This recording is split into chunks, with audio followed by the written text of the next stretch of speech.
नमस्कार भाई और बहनों। मेरा नाम कार्तिक भीम सन ऑफ नरेश भीम। मैं सेक्टर 3 का निवासी हूँ। मेरा प्रॉपर्टी का काम है सेक्टर 3 में। तो मेरे दुकान के आगे एक छोले कुलचे वाला बैठता है। तो उसका कुछ 500 रुपये की बात थी। मैंने उसके 500 रुपये देने थे।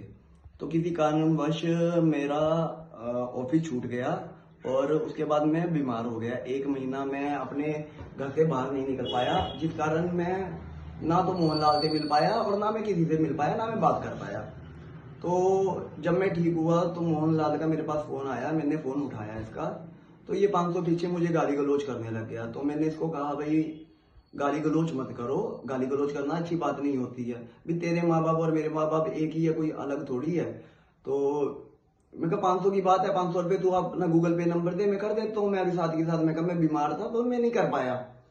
तो इसने गाली गलौज करी। मैंने चलो छोड़ दो, मैं कहा इग्नोर कर दिया मैंने।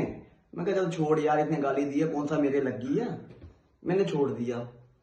उसके 2-3 दिन बाद मैं और मेरा एक साथी विशु सेक्टर 3 की मार्केट में बैठे थे।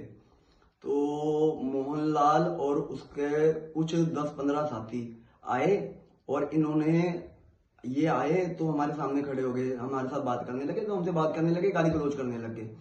तो मैंने कहा कोई बात नहीं भाई, तू अपना गूगल पे नंबर दे, मैं अभी साथ के साथ कर देता हूँ। तो मैंने इसको 500 के 600 कर दिए कि चलो कोई बात नहीं, चल 100 रुपये एक्स्ट्रा ले ले भाई, यार तेरे गरीब बंदा है। तो ये हमारे साथ हाथापाई करने लगे। हाथापाई करने लगे तो हम वहां से भागे, जब अपनी जान बचा के बड़ी मुश्किल से।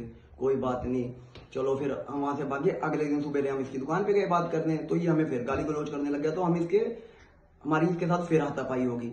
हाथापाई होगी तो हाथापाई करके हम निकल गए वहां से। इसने हमारे खिलाफ कंप्लेंट कर दी। अगले दिन हम पुलिस स्टेशन गए। तो मैं और विशु गए थे हम तो पुलिस स्टेशन की भी, चलो हम दोनों थे, क्या बात है, छोटी सी बात है, बात कर आएंगे। हम वहां पे गए तो ये कुछ देर बाद मोहनलाल और मोहनलाल के साथ एक मनीष जाट है जिरबड़ी का, और 7-8 लड़के और थे। ये पुलिस स्टेशन में आए तो ये हमारे सामने बैठ गए, भी बातचीत कर लो, भी क्या चीज बातचीत है तुम्हारी। तो हम बातचीत करने लगे। तो मनीष जाट है जो, वो विशु को जानता था पहले। तो वो विशु के को कोई बातचीत होगी, पड़ोसी था उसका, तो विशु को बोलने लग गया उल्टा सीधा।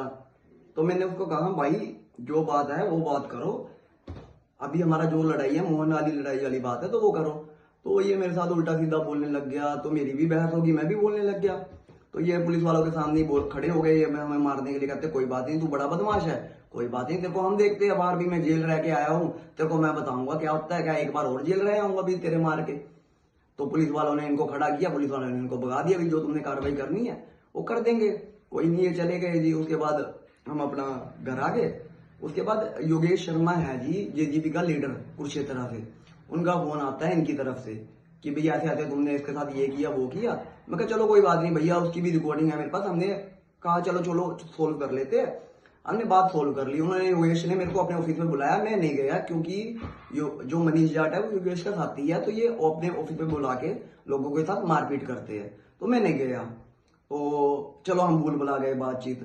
अब आज मैं अपनी वाइफ को और अपनी गुड़िया को मार्केट छोड़ के आ रहा था गाड़ी में। तो इनको मैंने मार्केट में छोड़ा, तो मैं अपने ऑफिस के बाहर से आ रहा था। तो मोहनलाल वहां खड़ा होगा, उसने मेरे को देखा होगा, मैंने तो ध्यान भी नहीं दिया जी। मतलब उसकी दुकान के पास ही आया मैं, जहां उसकी रेडी लगती है। तो मैं घर आया तो मेरे पे योगेश शर्मा का फोन आ रहा था। तो मैं नहीं उठा पाया किसी कारणवश, 2 बार उसके फोन आए।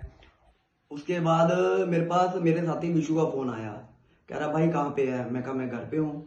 तो वो मुझे कहता, कह रहा योगेश मेरे घर आया था। मैं कहा अच्छा। मैं कहा क्यों। कह रहा मेरी मम्मी को धमका के गया है कि भाई इनको संभाल लो, इनको मैं पिटूंगा। और विशु भी घर पे नहीं था, तो विशु की मम्मी थी, तो वो उसको धमका के चला गया। मैंने तभी विशु का फोन आया तो मैंने योगेश पे फोन किया कि भाई साहब क्या बात होगी।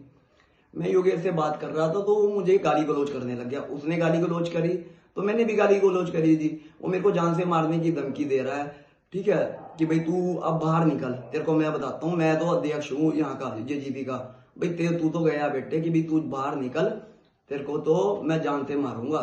जैसे मैंने योगेश का फोन काटा जी, मनीष जाट का फोन आ गया। कोई बात नहीं, कह रहा भाई टाइम धर ले भाई, अब तो तेरा रिमांड है, कह रहा लाइव लोकेशन भेज मुझे। उसकी भी रिकॉर्डिंग है, योगेश शर्मा की भी रिकॉर्डिंग है मेरे पास। तो मेरी हाथ जोड़ के विनती है आप सभी से, मैं परिवार वाला हूँ, मेरी 3 साल की गुड़िया है, मेरी वाइफ है, मेरे मम्मी पापा है।